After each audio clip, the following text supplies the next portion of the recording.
కర్నూలు జిల్లా Mantralayam TDP incharge Raghavendra Reddy, Mantralayam వ్యవసాయ market chairman Narsireddy ఫోటోలను స్టేటస్ లో పెట్టుకుంటారా అంటూ టీడీపీ కార్యకర్తలపై వైకాపా కార్యకర్తలు అర్ధరాత్రి వేట కొడవలతో దాడికి పాల్పడ్డారు. టీడీపీ కార్యకర్తలు వెంకన్న, నాగిరెడ్డి, నర్సిరెడ్డి అనే ముగ్గురు వ్యక్తులు పొలం పనులు ముగించుకొని రాత్రి ఇంటికి వస్తున్న సమయంలో వైకాపా కార్యకర్తలు వెంకటేష్, రాముడు, హనుమంతు, నర్సప్ప అనే వ్యక్తులు వేట కొడవలతో దాడి చేసి విచక్షణారహితంగా నరకడంతో తీవ్రంగా గాయపడిన వారిని స్థానికులు కోసిగ ప్రభుత్వ హాస్పిటల్కి తరలించి చికిత్స అందించారు. టీడీపీపై అభిమానంతో చంద్రబాబు నాయుడు, నారా లోకేష్ మంత్రాలయం ఇన్ఛార్జ్ రాఘవేంద్రారెడ్డి ఫోటోలను సోషల్ మీడియాలో స్టేటస్ లో పెట్టుకున్నారని, దీన్ని జీర్ణించుకోలేక తమపై వైసీపీ కార్యకర్తలు దాడి చేశారని బాధితులు వాపోయారు.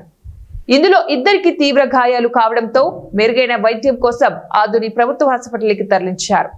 దాని ప్రోగ్రామ్ ఏంటి, మేము ఆ వీడియోలు అన్నీ తీసుకొని స్టేటస్కి ఎవరు పెట్టిన దానికోసమే ఆ కక్ష మనసులో పెట్టుకొని వాళ్ళు చాలా చేసి మమ్మల్ని కాపు కాసి కట్లు రాడ్లతో కొడివేళ్ళతో దాడి చేశారు. ఫస్ట్ నన్ను కొట్టినారు. నన్ను కొట్టిందంటే నన్ను స్పృహ తప్ప పడిపోయినాను. తర్వాత నన్ను ఇడిపించడానికి, నన్ను లేపేదానికి వచ్చినట్లే మా పిల్లలను కూడా కొట్టినారు. మా పిల్లలకైతే వేటి కొడవలతో దాడి చేసినారు. ఫస్ట్ నన్ను చేసిన తర్వాత వాళ్ళని చేసినారు. నాకు స్పృహ తప్ప పడిపోయినాను. నేను నాకేం గుర్తు, అంతలో కొట్టినంత వరకు చూసినాను. హనుమంతు, అలాగే వాళ్ళ సోదరుడు నర్సప్ప, వాస్మని నారాయణ కొడుకు రాము, కొండప్ప కొడుకు దొర, వీళ్ళందరూ కలిసి కాపు కసి ఇద్దరు పట్టుకుని ఉంటే ఇద్దరు కొట్టినారు. పట్టుకునింది రాము, దొర, కొట్టింది హనుమంతు, నర్సప్ప. మామూలుగా మేము డైలీ పోయి వచ్చినట్లు పోయి వచ్చినాం చేనికి. మేమేం చూసుకోలేదు. ఇట్లా